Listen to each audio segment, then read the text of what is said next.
Hello students, आज हम class 12th accountancy का रिवीजन स्टार्ट करने जा रहे हैं।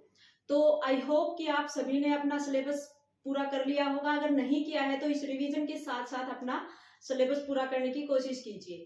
आज सबसे पहले हम शुरू कर रहे हैं पहला ही चैप्टर हमारे पहले यूनिट का, फंडामेंटल ऑफ पार्टनरशिप। तो फंडामेंटल ऑफ पार्टनरशिप का मतलब, जैसे हमने क्लास 11th में जितना भी अकाउंट में पढ़ा, हमने क्या किया है, सोल प्रोप्राइटरशिप के अकाउंट्स तैयार किए हैं। अब हम बात कर रहे हैं पार्टनरशिप की। जैसे इसके नाम से ही पता चल रहा है, पार्टनरशिप मतलब दो या दो से ज्यादा आदमी मिलकर काम करना शुरू कर रहे हैं यहाँ पर। तो पार्टनरशिप क्या होता है, सबसे पहले तो ये देख लेते हैं। जैसे मैंने यहाँ क्या लिख रखा है, partnership is the relation between persons who agreed to share the profit of a business. Means partnership क्या होता है, किन्हीं भी पर्संस के बीच में एक ऐसा रिलेशन होता है जो जो कोई भी बिजनेस वो कैरी करेंगे, उसका प्रॉफिट जो होगा वो आपस में शेयर करेंगे। एंड क्या है, कैरी ऑन बाय ऑल और any of them acting of all.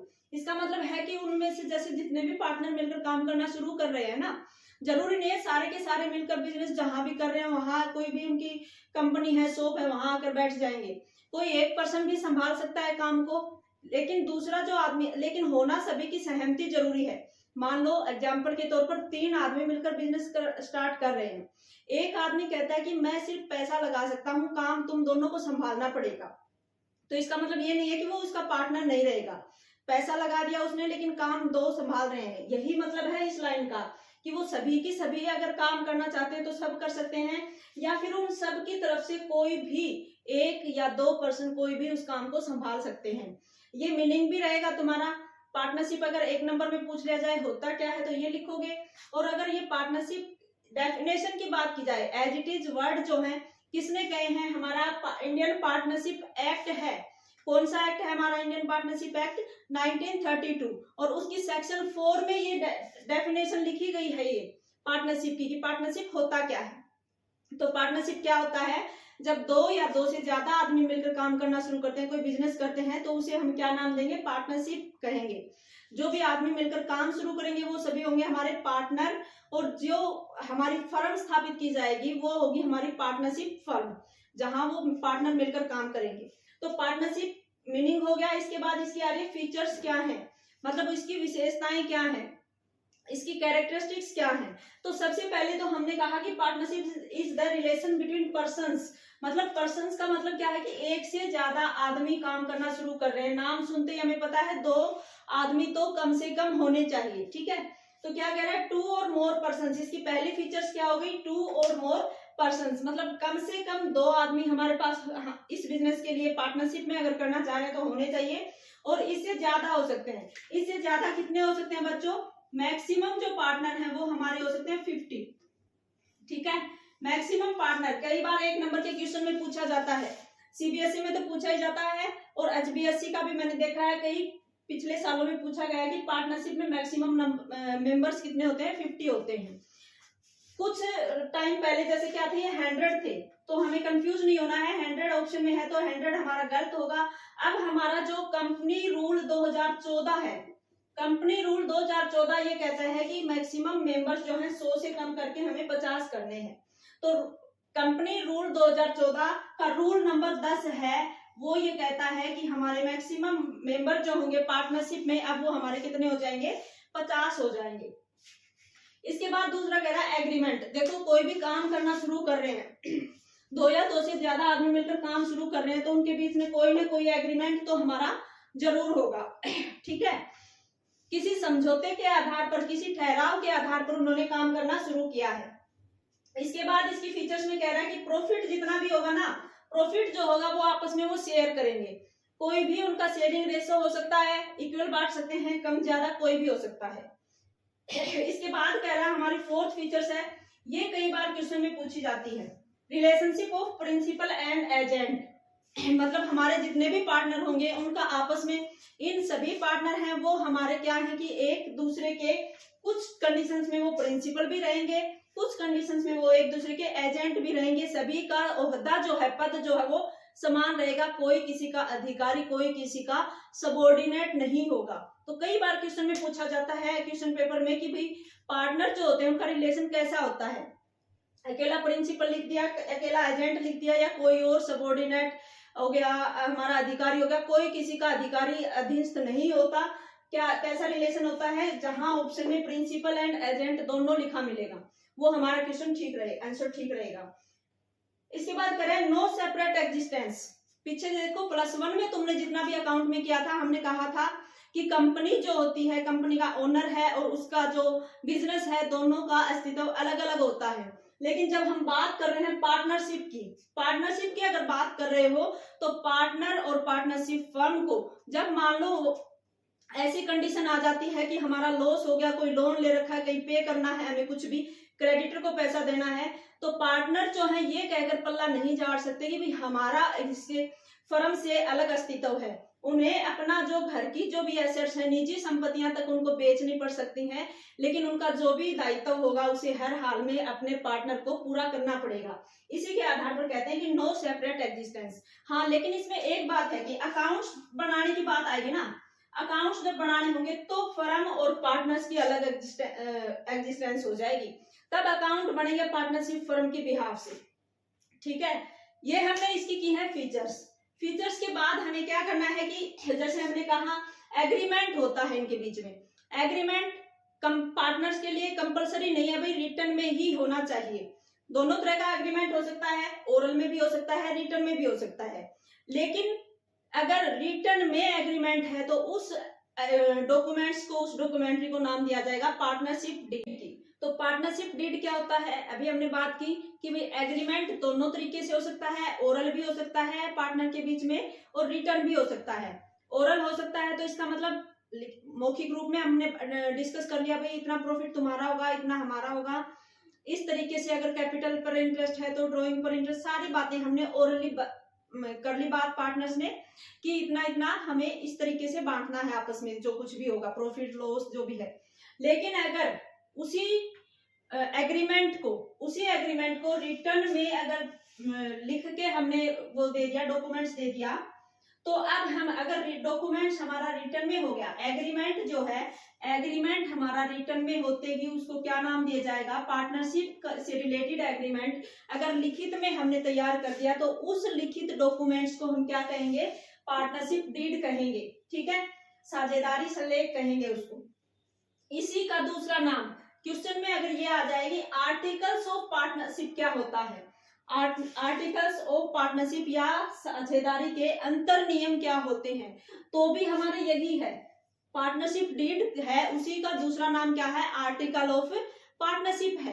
कि रिटर्न डॉक्यूमेंट्स है, एग्रीमेंट अगर रिटर्न में हमने दायर कर लिया, एग्रीमेंट जो है रिटर्न में हमने तय कर लिया, तो उसको हम क्या कहेंगे, पार्टनरशिप डीड या आर्टिकल ऑफ पार्टनरशिप कहेंगे। ठीक है, अब कंडीशंस ये हमने अभी बात की कि ओरल में भी हो सकता है ना, लिखित में अगर है तो जो भी लिख रखा है उसी के अकॉर्डिंग हमारे सारे कैपिटल पर इंटरेस्ट देना है। हमें अगर पार्टनर ने ड्राइंग निकाली है उस पर इंटरेस्ट फर्म को लेना है, या फिर कोई लोन ले रखा है पार्टनर से उस पर कोई इंटरेस्ट देना है, कोई पार्टनर की हमने सैलरी फिक्स कर रखी है, या फिर प्रॉफिट आपस में बांट रहे हो, सारा अगर रिटर्न डॉक्यूमेंट है हमारे पास, मीन्स पार्टनरशिप डीड है हमारे पास, तो इसमें लिख रखा है उसी के अकॉर्डिंग सारा डिस्ट्रीब्यूशन होगा, कोई डाउट नहीं रहेगा हमारा। लेकिन अगर ये डीड हमारे पास नहीं है, हमने वैसे ही ओरली हमने डिस्कस कर रखा है कि भाई इस तरीके से हमारा प्रॉफिट बटना है, ये काम हम शुरू कर लेते हैं, तो अगर पार्टनरशिप डीड नहीं होती है या आर्टिकल्स ऑफ पार्टनरशिप नहीं होता है हमारा, तो हमारे कौन से रूल अप्लीकेबल होंगे ये देखना है, rule applicable in the absence of partnership deed. ठीक है, तो जैसे मान लो पार्टनरशिप तो हम कर रहे हैं, काम तो हम कर रहे हैं, लेकिन हमने लिखित में एग्रीमेंट नहीं तैयार किया, तो हम क्या करेंगे, प्रॉफिट शेयरिंग रेशो हमारा क्या होगा। अब अगर हमने लिखित में कर रखा था भाई हमारा रेशो 2:1 होगा, तो ठीक है, जो मान लो दो पार्टनर है ए और बी, ए अब जितना भी प्रॉफिट आया है उसका 2 हिस्से हमारा ए ले लेगा, 1 हिस्सा हमारा बी ले लेगा।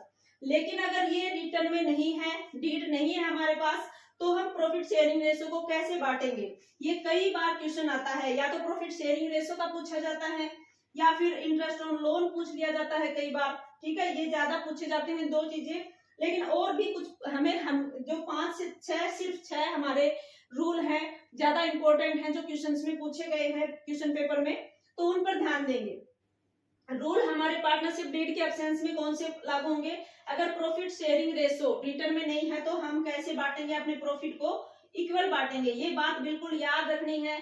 अगर डीड में नहीं लिख रखा, डीड में देखो सलेख में लिख रखा था 2/1 का, तो कोई हमें समस्या उत्पन्न नहीं होगी। भाई ए है वो अपने 2 हिस्से लेके जाएगा, बी है वो अपना 1 हिस्सा लेके जाएगा। लेकिन अगर ऐसा नहीं लिख रखा, हमने ये डीड ही तैयार नहीं कर रखी, तो हम क्या करेंगे? तो हमारा चाहे ये ए बेशक कह दे भाई मैंने काम किया, ज्यादा किया है, तुम कभी ऑफिस आए ही नहीं, तुमने सिर्फ पैसा लगाया है, बेशक कुछ भी वो आर्ग्यूमेंट करें, लेकिन प्रॉफिट कैसे बटेगा? इक्वल ही बटेगा दोनों पार्टनर्स में। ठीक है। दूसरा है इंटरेस्ट ऑन कैपिटल। कैपिटल जिन पार्टनर्स ने लगा रखी है, मान लो डीड में लिख रखा है भाई हर पार्टनर को हमारा जो लास्ट में कैपिटल है ना उस पर इंटरेस्ट 5% मिल जाएगा, लेकिन डीड में लिख रखा है तो ही मिलेगा। अगर डीड नहीं है तो की बात कर रहे हैं हम यहाँ पर, डीड नहीं है तो कौन से रूल लागू होंगे? तो हमारा प्रॉफिट शेयर इक्वल होगा, बांटेंगे इक्वल प्रॉफिट को। कैपिटल पर इंटरेस्ट कुछ भी नहीं मिलेगा इन्हें। ठीक है। जैसे पार्टनर को कैपिटल पर इंटरेस्ट नहीं मिलेगा, वैसे ही अगर पार्टनर ने पैसा निकाल लिया, फर्म से ड्रॉइंग कर लिया, उस ड्रॉइंग पर भी कोई इंटरेस्ट नहीं मिलेगा फर्म को भी। ठीक है। अगर डीड में तो देखो कई बार क्या है कि जैसे 2 पार्टनर की हमने थोड़ी देर पहले एग्जांपल लिया था कि 2 पार्टनर है, उनमें एक पार्टनर तो एक्टिव है, हमारे यहाँ काम कर रहा है, दूसरा पार्टनर स्लीपिंग है, वो सिर्फ पैसा लगा रहा है, वो काम नहीं देख रहा है। तो अब उस जो काम करने वाला आदमी है, जो काम करने वाला पार्टनर है, हम कई बार उसकी सैलरी फिक्स कर देते हैं। भाई ये काम कर रहा है तो इसको 15,000 20,000 महीना जो प्रॉफिट होगा वो तो लास्ट में बांटेंगे, लेकिन उसके अलावा सैलरी भी फिक्स कर देते हैं कि ये काम देख रहा है तो इसको पर डे या पर मंथ जैसे भी उसकी सैलरी फिक्स कर दी जाती है। लेकिन अगर डीड में लिख रखा है तो ही वो हकदार है उस सैलरी लेने का। अगर डीड में नहीं लिख रखा है तो हमारे ये रूल की बात कर रहे हैं, जैसे हमारा कैपिटल पर इंटरेस्ट नहीं मिल रहा था, फर्म को ड्रॉइंग पर इंटरेस्ट नहीं मिल रहा था, वैसे ही सैलरी या कमीशन कुछ भी हो, कोई किसी पार्टनर को कोई सैलरी कोई कमीशन नहीं मिलेगा। ये चारों पॉइंट याद कर लेना। इसके बाद 2 मेन चीज और हैं, इंटरेस्ट ऑन लोन। हाँ देखो, अगर कोई फर्म है किसी बाहर किसी फाइनेंशियल इंस्टीट्यूट से लोन लेती या किसी बैंक से लोन लेती, तो उस पार्टनरशिप फर्म को उन पार्टनर्स को हर हाल में इंटरेस्ट उस पर देना पड़ता। अब ये 2 पार्टनर थे, हम बात कर रहे थे, बी है ना पैसे वाला है, उसने पैसे लगा रखे हैं, ए हमारा काम संभाल रहा है, तो उस पैसे वाला जो था पार्टनर हमारा बी, उसने पैसे लगा दिए फर्म में, एज ए लोन दे दिया, उन्होंने फर्म को लोन दे दिया एक पार्टनर ने।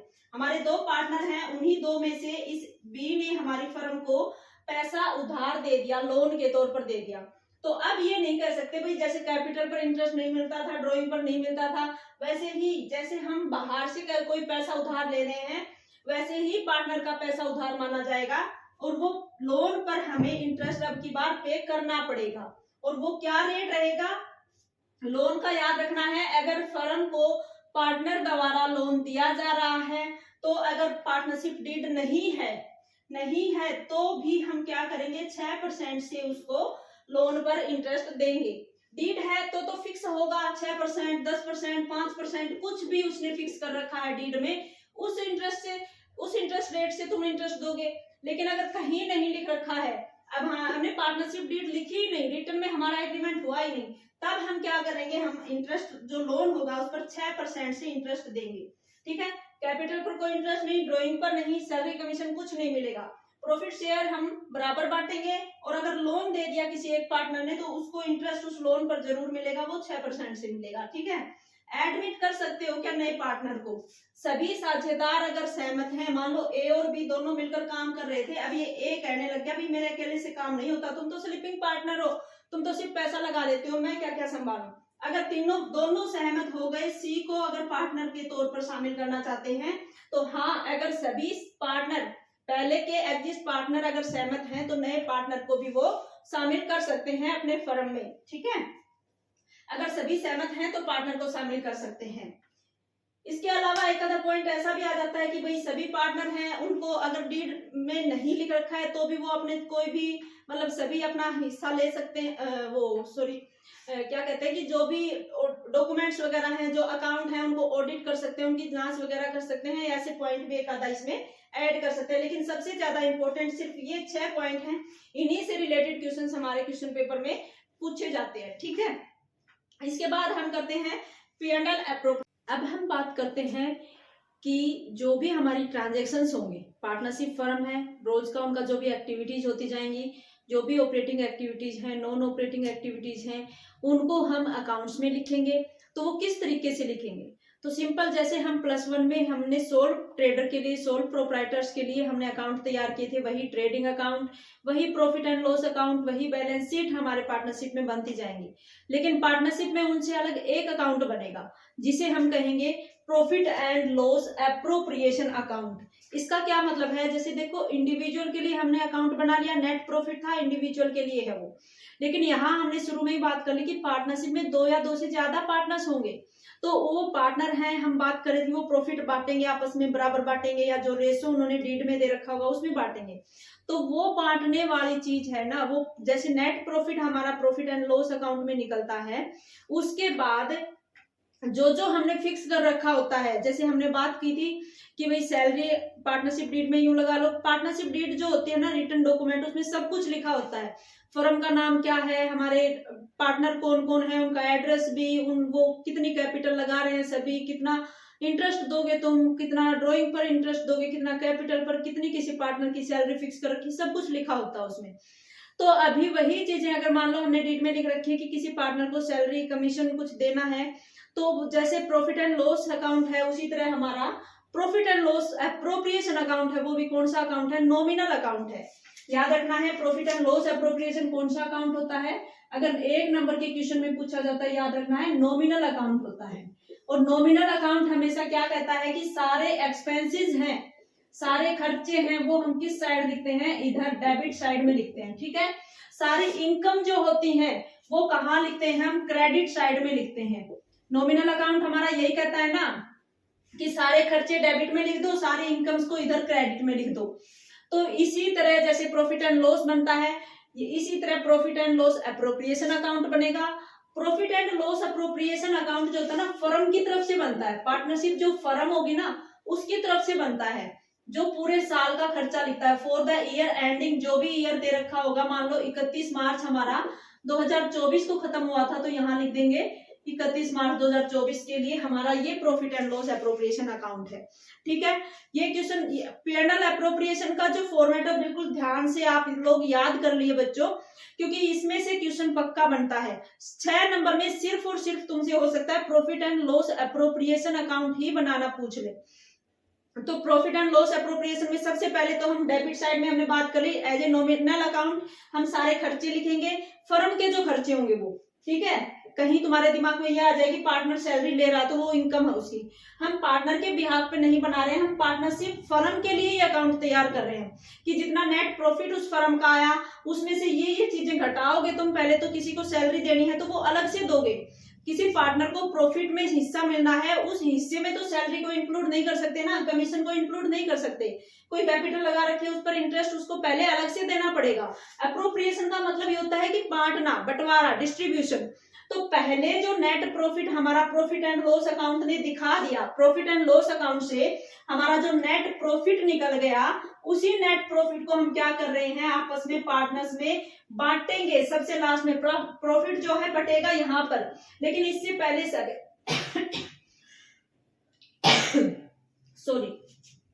लेकिन इससे पहले सभी पार्टनर्स को जो हमने पार्टनरशिप डीड में फिक्स कर रखा हो, कोई सैलरी कमीशन, कोई ड्राइंग निकाली थी उस पर इंटरेस्ट, कोई कैपिटल लगाई थी उस पर इंटरेस्ट, तो पहले वो चीजें अलग से देंगे प्रॉफिट में से, वो सारी चीजें देने के बाद, वो सारे खर्चे निकालने के बाद जो प्रॉफिट बचेगा वो पार्टनर्स की कैपिटल में जुड़ जाएगा, कैपिटल अकाउंट में चला जाएगा। तो प्रॉफिट एंड लॉस एप्रोप्रिएशन का जो फॉर्मेट होता है, उसके डेबिट साइड में सारे खर्चे होंगे फर्म के, क्रेडिट में इनकम होंगी, ठीक है। तो क्या खर्चे हो सकते हैं? देखो, जनरल जो खर्चे हैं वो प्रॉफिट एंड लॉस में लिखाओगे तुम, यहाँ बात करें हम एप्रोप्रिएशन की, ठीक है। एप्रोप्रिएशन का मतलब पार्टनर्स को क्या मिल रहा है उन प्रॉफिट निकालने के बाद, जैसे कोई लाइटिंग का, बिजली का, जो भी खर्चे थे, जो जनरल खर्चे होते हैं, कोई और वर्कर्स थे हमारे फर्म में, और काम करने वाले वर्कर्स हैं, उनकी सैलरी, उनका जो भी मतलब यूं लगा लो कोई डिस्काउंट उनको दिया, या कोई डिस्काउंट हमारी फर्म को मिली होगी, वो सारी तो तुम प्रॉफिट एंड लॉस में, जैसे तुम +1 में बनाते थे ना प्रॉफिट एंड लॉस अकाउंट, उसमें लिख चुके हो। यहाँ बात किसकी सैलरी की हो रही है? पार्टनर की, है ना। तो पार्टनर को जो जो चीजें हम देंगे वो सारी चीजें यहाँ एप्रोप्रिएशन में लिखेंगे। मान लो नेट प्रॉफिट हमारा प्रॉफिट एंड लॉस अकाउंट से लिखा, उस प्रॉफिट एंड लॉस अकाउंट का नेट प्रॉफिट सबसे पहले तो यहाँ ट्रांसफर करके तुम क्रेडिट साइड में लिखोगे, ठीक है। कैसे शुरू होगा हमारा प्रॉफिट एंड लॉस एप्रोप्रिएशन? सबसे पहले नेट प्रॉफिट तुम्हें या तो दे रखा मिलेगा, दे ही रखा मिलेगा। तुम्हारे जो क्वेश्चन पेपर में आएगा ना प्रॉफिट एंड लॉस एप्रोप्रिएशन बनाना, तो उससे पहले तुमसे प्रॉफिट एंड लॉस नहीं बनवाएगा, प्रॉफिट एंड लॉस उसने बना रखा होगा, उसका नेट प्रॉफिट निकाल के तुम्हें दे रखा होगा कि प्रॉफिट एंड लॉस अकाउंट ने नेट प्रॉफिट तुम्हें कितना बताया, उसका अमाउंट लिख दोगे यहाँ पर, by profit and loss account net profit transferred from P&L account, ठीक है। लिख दिया ये प्रॉफिट। इसके बाद तुम्हें क्या करना है, मान लो हमारे पार्टनर ने पैसा निकाला था एज ए ड्रॉइंग, पैसा निकाला था पर्सनल यूज के लिए, उसने पैसा निकाला था। अब वो पैसा ऐसे तो है नहीं 1 साल यूज कर लिया उसने और वो फिर उस पर इंटरेस्ट ना दे, कब नहीं देगा? हमने थोड़ी देर पहले बात की कि पार्टनरशिप डीड में अगर नहीं लिख रखा है तो ड्राइंग पर कोई इंटरेस्ट नहीं, लेकिन हमने एग्रीमेंट में रिटर्न जो एग्रीमेंट था पार्टनरशिप डीड थी उसमें लिख रखा है जितना % हमारा ड्राइंग पर इंटरेस्ट लगना है उस % से हम इंटरेस्ट ऑन ड्राइंग जो है वो फर्म अपने पार्टनर से लेगी। फर्म अपने पार्टनर से ले रही है तो हमारी फर्म की ये एक तरीके से इनकम हो रही है, पैसा उसके पास आ रहा है, तो हम किस साइड लिखेंगे? क्रेडिट साइड लिखेंगे। बाय इंटरेस्ट ऑन ड्राइंग, ए जो पार्टनर है, मान लो हम सपोज करके चल रहे हैं 2 ही पार्टनर है अभी हमारे पास, ए ने जितना पैसा निकाला होगा उस पर उसका जितना % इंटरेस्ट रेट बन रहा होगा वो यहाँ लिख दोगे, बी का जो बनेगा वो दोनों को टोटल करके यहाँ लिख देंगे हम क्रेडिट साइड में। 2 चीजें आ गई क्रेडिट में, एक तो प्रॉफिट एंड लॉस ने जितना नेट प्रॉफिट तुम्हें कैलकुलेट करके दे रखा है वो लिखोगे, दूसरा अगर पार्टनर ने ड्राइंग निकाली थी उस ड्राइंग पर इंटरेस्ट कितने पैसे ले रहे हो तुम, किस रेट से ले रहे हो, जो भी पार्टनर है जिसने पैसा निकाला होगा पर्सनल यूज के लिए वो लिख लोगे तुम यहाँ पर। उसके बाद हमने डीड में हो सकता है पार्टनर की सैलरी फिक्स कर रखी हो तो जितनी सैलरी बनेगी उसका अमाउंट लिख लोगे, जितना किसी पार्टनर का कमीशन बनता हो वो कमीशन लिख लोगे।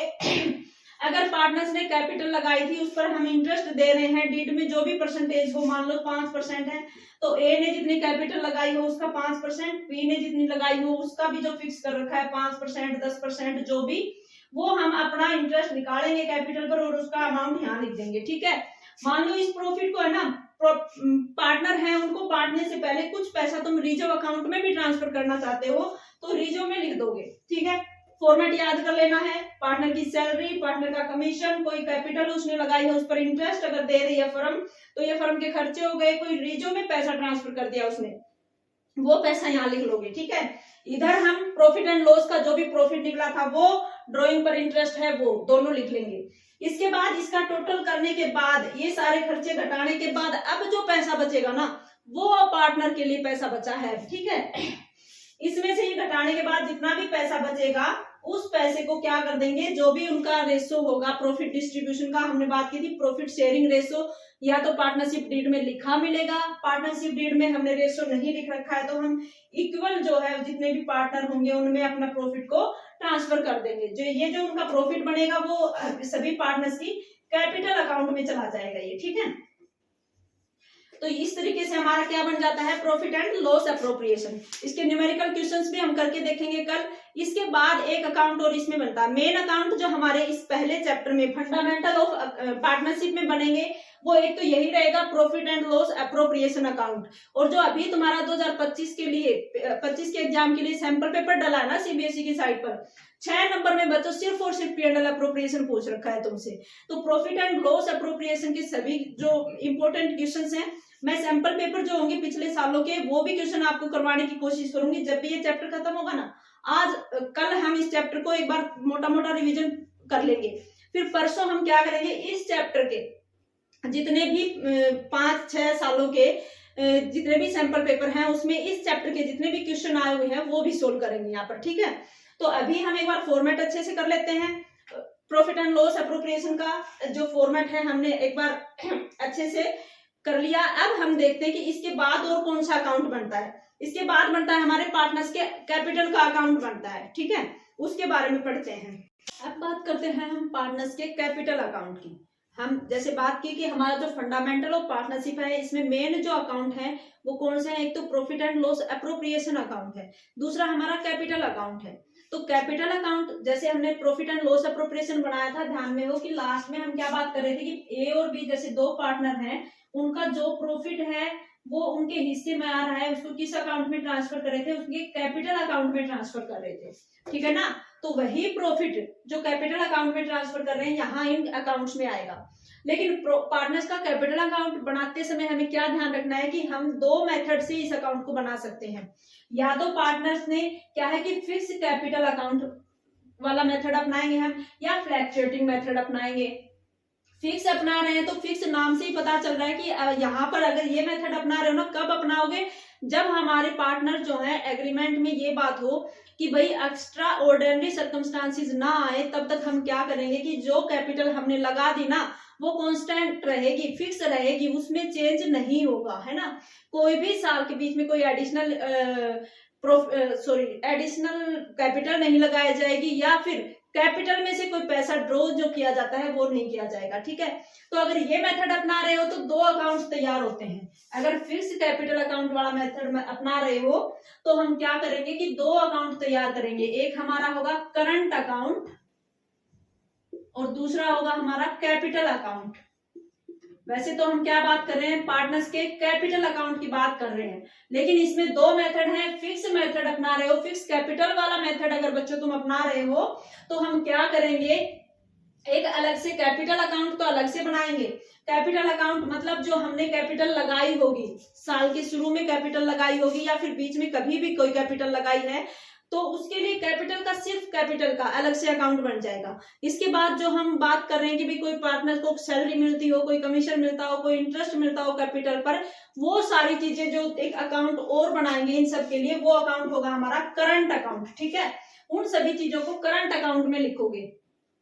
अगर तुम मेथड अपना रहे हो फ्लक्चुएटिंग कैपिटल का, फ्लक्चुएटिंग मतलब परिवर्तनशील कैपिटल, जब तुम्हारी मर्जी तुम कभी भी कैपिटल लगा दो, जब भी तुम्हें जरूरत लगे तब तुम कैपिटल लगा सकते हो, कभी भी तुम कैपिटल में से पैसा ड्रॉ कर सकते हो। तो कौन सा मेथड अपनाएंगे, फ्लक्चुएटिंग कैपिटल अकाउंट वाला मेथड अपनाएंगे। इस मेथड में सिर्फ एक अकाउंट बनेगा, जो हम बात कर रहे हैं पार्टनर्स के कैपिटल अकाउंट की, ठीक है। यहाँ सिर्फ एक अकाउंट बनेगा। कहाँ बनेगा, ये भी क्वेश्चन आता है, 1 नंबर में कई बार पूछा गया है। फ्लक्चुएटिंग मेथड अपना रहे हो तो तुम कितने अकाउंट तैयार करते हो, सिर्फ एक अकाउंट, कैपिटल अकाउंट। यदि पूछा जाता है कि करंट अकाउंट कब तैयार किया जाता है, कौन सा मेथड अपनाओगे, तब जब फिक्स कैपिटल वाला मेथड अपना रहे हो। तो फिक्स कैपिटल अकाउंट के मेथड के हिसाब से तो हम क्या करेंगे, दो अलग अलग अकाउंट बनाएंगे। कैपिटल अकाउंट में जितनी कैपिटल तुमने लगा दी, कोई एडिशनल लगा रहे हो कैपिटल बाद में साल के बीच में, या फिर तुम पैसा ड्रॉ कर रहे हो, परमानेंटली विड्रॉ कर रहे हो, तो लिखोगे कैपिटल में। इसके बाद जितनी भी इनकम हो रही है पार्टनर की, जो सैलरी मिल रही है, उसको कमीशन कुछ भी मिल रहा है, वो सारी चीजें तुम फिर करंट में लिखोगे। यहाँ क्या करोगे, अगर फ्लक्चुएटिंग है तो कभी भी तुम कैपिटल बीच में लगा सकते हो, तो कैपिटल अकाउंट जो बनाओगे उसमें इकट्ठा लिखते जाओगे। भाई कैपिटल तुमने अब लगाई है, लास्ट ईयर का तो तुम्हारा बैलेंस है, वो साल के बीच में तुम कैपिटल लगा दे रहे हो। इसके अलावा उसी के नीचे सारी चीजें लिखती जाएंगी। जैसे यहाँ दो पोर्शन बनाए ना, कैपिटल अकाउंट जो होगा उसमें क्या करेंगे, हम जितनी भी कैपिटल लगी है, कैपिटल का जो बैलेंस है वो है। इसके बाद कोई एडिशनल कैपिटल लगा रहे हो कैश या बैंक के थ्रू, विड्रॉ कर रहे हो पैसा तुम कैपिटल में से परमानेंटली, वो इसके बाद बैलेंस लिख दोगे। बस प्रॉपर तरीके से करेंगे इसको। इसके बाद बैलेंस, अभी थोड़ा सा समझ रहे हैं कि दोनों में डिफरेंस समझ रहे हैं। अभी यहाँ विड्रॉ करोगे वो, यहाँ कैपिटल अकाउंट। अब इस कैपिटल अकाउंट को हमें छेड़ना ही नहीं है, क्योंकि कैपिटल हमारी फिक्स है। इसके बाद बीच में कैपिटल लगने ही नहीं है कभी। इसके बाद करंट अकाउंट बनाओगे, उसमें जो पार्टनर्स के लिए जो रेट फिक्स कर रखे हैं, सैलरी के, कमीशन के, इंटरेस्ट ड्रॉइंग अगेंस्ट प्रॉफिट की, है ना, ये यहाँ विड्रॉ कर रहे हो कैपिटल ड्रॉइंग को, वो तो होगी कैपिटल में से विड्रॉ।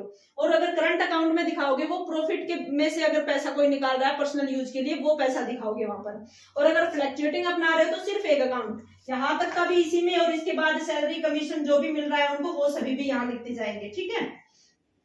इस तरीके से हम कैपिटल में 1 नंबर के क्वेश्चन के लिए क्या याद करना है, इसमें हमें फिक्स कैपिटल अकाउंट पार्टनर्स के जो बनते हैं, 2 मेथड के बेस पर बनते हैं, फिक्स कैपिटल और फ्लक्चुएटिंग कैपिटल।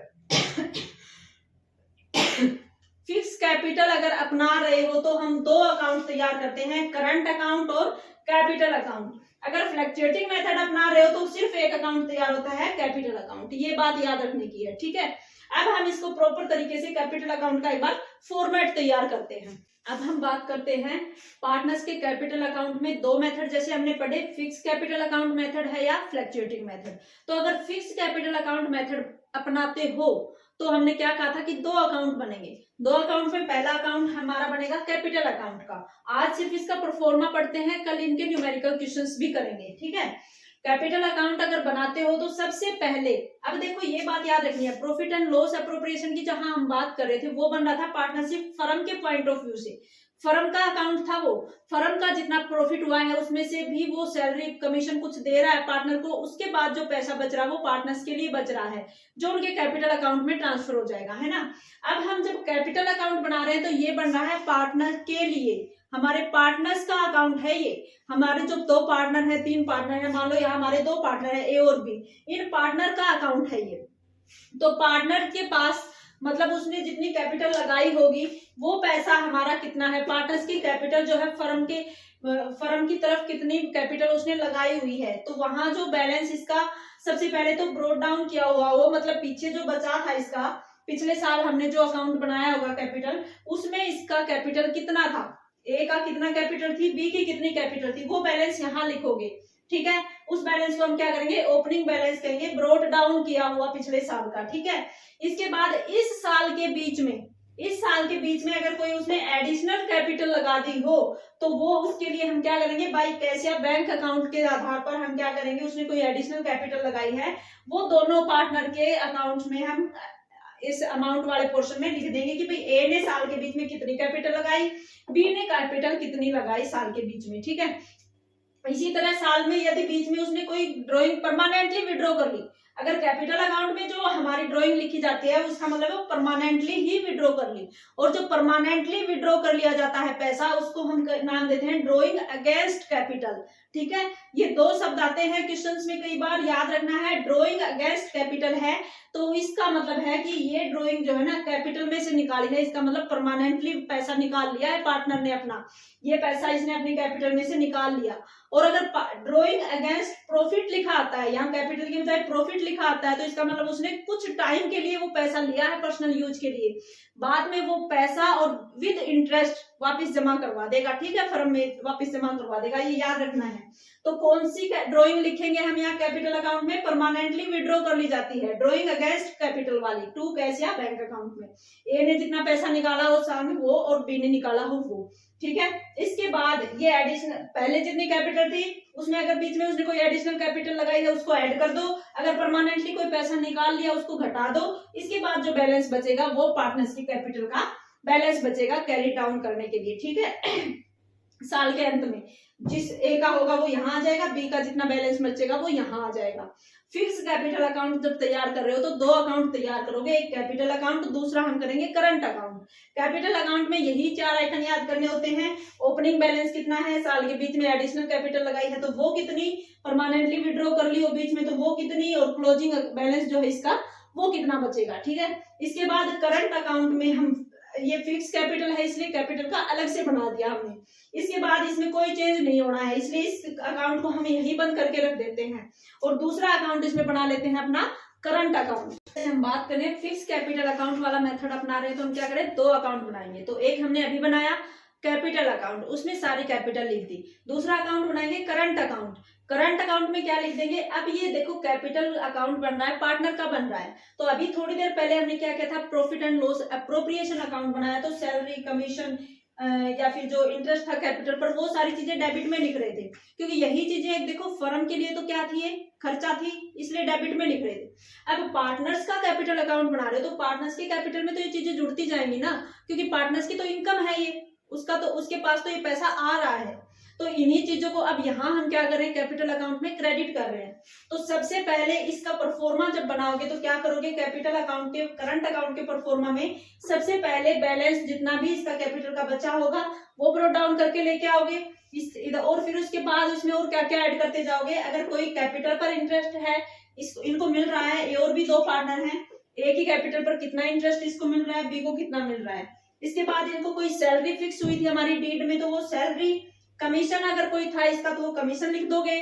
और एक हमने अभी प्रॉफिट एंड लॉस अप्रोप्रिएशन बनाया था, तो लास्ट में याद करो हम क्या लिख रहे थे कि प्रॉफिट जो है वो ट्रांसफर टू ए कैपिटल और बी कैपिटल, मतलब वहां अगर प्रॉफिट है तो ए के हिस्से कितना प्रॉफिट आया, बी के हिस्से कितना प्रॉफिट आया, वो प्रॉफिट एंड लॉस अप्रोप्रिएशन के लास्ट में जो बैलेंस बच रहा था वो लिख रहे थे। वही अगर प्रॉफिट इनके हिस्से आया है तो प्रॉफिट एंड लॉस अप्रोप्रिएशन के थ्रू इनका प्रॉफिट का कितना हिस्सा आया है, ए का कितना हिस्सा है, बी का कितना हिस्सा है, वो लिख दोगे। ठीक है, ये इसका क्रेडिट साइड हो जाएगा कि ये चीजें इसको मिल रही हैं, पैसा इसको मिल रहा है। इधर फिर क्या कर देंगे, कोई खर्चा हो तो मान लो कैपिटल अकाउंट का जो बैलेंस ब्रोट डाउन किया था, अगर वो डेबिट बैलेंस हो, खर्चे मतलब कम हो गया है इसका, तो वो बैलेंस लिखोगे। इसके बाद अगर इसने साल में कुछ ड्रॉइंग निकाल, देखो ये ड्रॉइंग अब कौन सी, पहले जो हम कैपिटल अकाउंट बना रहे थे उसमें हमने टू कैश या बैंक अकाउंट में हमने क्या किया था, ड्रॉइंग कर लियो अगेंस्ट कैपिटल, मतलब परमानेंट विड्रॉ कर लियो। और ये ड्रॉइंग होती है, ये क्या कौन सी ड्रॉइंग होती है, ड्रॉइंग अगेंस्ट प्रॉफिट होती है। वो ड्रॉइंग थी हमारी कैपिटल में से और ये है हमारी प्रॉफिट में से, मतलब प्रॉफिट का जो पैसा है उसमें से पर्सनल यूज के लिए ए ने बी ने पैसा निकाला होगा, वो कुछ टाइम के बाद पे करेंगे। अब यहाँ इनकी जो कैपिटल में ये चीजें दे रहे हो ना, सैलरी कमीशन, तो इसने जो पैसा पहले निकाला होगा प्रॉफिट में से वो भी तो वापस लेंगे, तो वो पैसा ड्रॉइंग तुम लोगे तो इसके लिए इसका खर्चा हो जाएगा पार्टनर का। ड्रॉइंग लिख दिया हमने डेबिट साइड में, इसलिए इन ड्रॉइंग के साथ इसको इंटरेस्ट भी पे करना पड़ेगा। अगर हमारी डीड में फिक्स है इसको कि ड्रॉइंग पर इतना % इंटरेस्ट है तो वो भी लिख दोगे। अगर डीड में नहीं है तो इंटरेस्ट देना ही नहीं है पार्टनर को। इंटरेस्ट ऑन ड्रॉइंग होगा जितना होगा इनका ए बी का शेयर जो भी होगा, इनका इंटरेस्ट रेट जो भी इन्होंने पैसा निकाला होगा वो लिख देंगे कैलकुलेट करके। इसके बाद प्रॉफिट एंड लॉस अप्रोप्रिएशन में मतलब पार्टनर को ए या बी में से किसी को कुछ लॉस हो गया हो, मतलब नुकसान हिस्से आया हो, इनके जरूरी नहीं ना कंपनी जो बिजनेसमैन काम कर रहा है प्रॉफिट ही होगा, यहाँ इनको नुकसान भी हो सकता है। सारी चीजें घटाने के बाद देखो प्रॉफिट होगा तभी हम प्रॉफिट एंड लॉस अप्रोप्रिएशन बनाएंगे। लेकिन प्रॉफिट एंड लॉस अप्रोप्रिएशन में सारी चीजें, भाई सैलरी कितनी दे रहे हैं, कमीशन कितना दे रहे हैं, उसके बाद जो इनकी कैपिटल में हिस्सा आना है वो हो सकता है लॉस के तौर पर भी हिस्सा आ जाए इनका, तो वो हिस्सा होगा यहाँ लिख दोगे। इसके बाद इन सभी का टोटल करके इनको घटाओगे तो जो भी बैलेंस होगा कैपिटल अकाउंट के करंट अकाउंट में जो बैलेंस होगा वो कैरी डाउन के लिए बैलेंस बच जाएगा, क्लोजिंग बैलेंस बच जाएगा करंट अकाउंट का। तो फिक्स कैपिटल अकाउंट में यही है मेन बात कि दो अकाउंट तैयार होते हैं फिक्स कैपिटल अकाउंट मेथड में, एक हमारा कैपिटल अकाउंट जो हमने अभी किया, दूसरा हमारा current account. Capital account constant रहती है, फिक्स रहती है, इसलिए अलग से बना के रख दिया हमने। करंट अकाउंट में जो डेली एक्टिविटीज होती जाएंगी, इनको साल में लास्ट में सैलरी कमीशन जो जो मिलना है वो लिखते जाओगे, और अगर इन्होंने ड्रॉइंग निकाल रखी है तो वो पैसा वापिस ले लोगे। ड्रॉइंग अगेंस्ट प्रॉफिट है ना, ये याद रखना है। और इंटरेस्ट ऑन ड्रॉइंग है वो ले लोगे, कोई लॉस इससे आया प्रॉफिट एंड लॉस अप्रोप्रिएशन के थ्रू वो लिख लोगे, और बैलेंस बचेगा वो यहाँ बैलेंस लिख दोगे कि ए की कैपिटल में कितना बैलेंस बचा है और बी की में कितना बचा है। ठीक है, इसके अपोजिट यदि फ्लक्चुएटिंग मेथड अपनाते हो तो कैपिटल और करंट अलग नहीं बनाने पड़ते। जैसे कैपिटल अकाउंट वहां हमने बनाया था, ऊपर जो कैश जो भी हमारे कैपिटल का बैलेंस था वो लिख दिया, उसके तुरंत बाद हमने क्या कर दिया, कोई एडिशनल कैपिटल लगाई है वो भी यहाँ लिखते, और इसके तुरंत बाद ये चीजें लिखना शुरू कर देते, इंटरेस्ट ऑन कैपिटल, पार्टनर की सैलरी, कमीशन, और जो लॉस या प्रॉफिट जो हिस्से आया प्रॉफिट एंड लॉस अप्रोप्रिएशन के, ये सारी चीजें करंट कैपिटल अकाउंट में एक में ही लिखते। फ्लक्चुएटिंग में अलग से करंट अकाउंट हमें तैयार नहीं करना पड़ता। ठीक है, ये हमारे कैपिटल अकाउंट के फॉर्मेट हुए। तो आज के लिए बच्चों बस इतना ही, मिलते हैं नेक्स्ट वीडियो में, तब तक आप इसका अच्छे से रिवीजन कीजिए, वीडियो को देखिए और प्रॉफिट एंड लॉस अप्रोप्रिएशन और कैपिटल अकाउंट का अच्छे से फॉर्मेट याद कर लीजिए। कल हम इनके करते हैं न्यूमेरिकल क्वेश्चंस, और इसमें एक और चीज इंपॉर्टेंट है इस चैप्टर की, इंटरेस्ट ऑन ड्रॉइंग कैलकुलेट कैसे की रहे। ये जो बात है ना इंटरेस्ट ऑन ड्रॉइंग की, भाई ड्रॉइंग है साल में कभी भी निकाल लेता है पार्टनर, साल के शुरू में निकाल रहा है, मंथ के महीने के शुरू में, हर महीने के लास्ट में, या क्वार्टरली निकाल रहा है, उस पर चर्चा करेंगे। कल हमारा इनके न्यूमेरिकल क्वेश्चंस और हमारा इंटरेस्ट ऑन ड्रॉइंग होगा, उस पर बात करेंगे। ठीक है, आज के लिए इतना ही, थैंक यू।